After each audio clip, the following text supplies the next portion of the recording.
अवसरप्राप्त कर्मचारी आसिला खुशी खबर 70 वर्ष बयस हेबा जाए मिलिबो दरमा।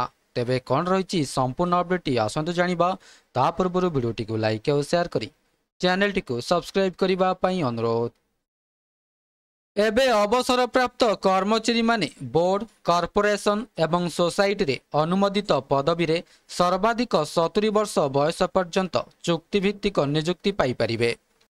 किंतु यह केवल सेतेबेले घटिबो जेतेबेले सही पदवी गुड़िकर अवसर बयस 65 वर्ष हेबो, एमिति कहिसंती सरकार।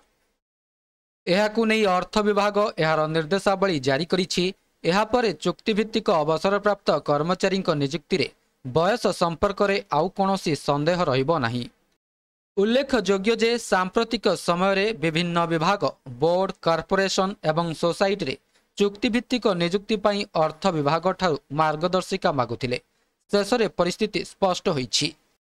अर्थ विभागर निर्देशावली समस्त विभागर अतिरिक्त मुख्य सचिव प्रमुख सचिव एवं सचिवंकु जारी करा जाईछि। यह स्पष्ट जे साधारण प्रशासन विभाग द्वारा पूर्व धार्य करा जाइथिबा सर्वाधिक 65 वर्ष बयस सीमा सही पदवी गुड़िक पाई प्रযোज्य हेबो जेउमानकर नियमित सेवारु अवसर बयस 60 वर्ष होइथिबो। जेउ पदवी गुड़िकरे अवसर बयस 65 वर्ष सेठारे 70 वर्ष बयस पर्यंत चुक्तिभित्तिक नियुक्ति संभव हेबो बोली कुहा जाइछि। तेबे यह थिला संपूर्ण अपडेट। वीडियोटी भल लागिथिले वीडियोटी को लाइक करंतु शेयर करंतु एवं चैनल टी को सब्सक्राइब करबा को भूलंतु नाही।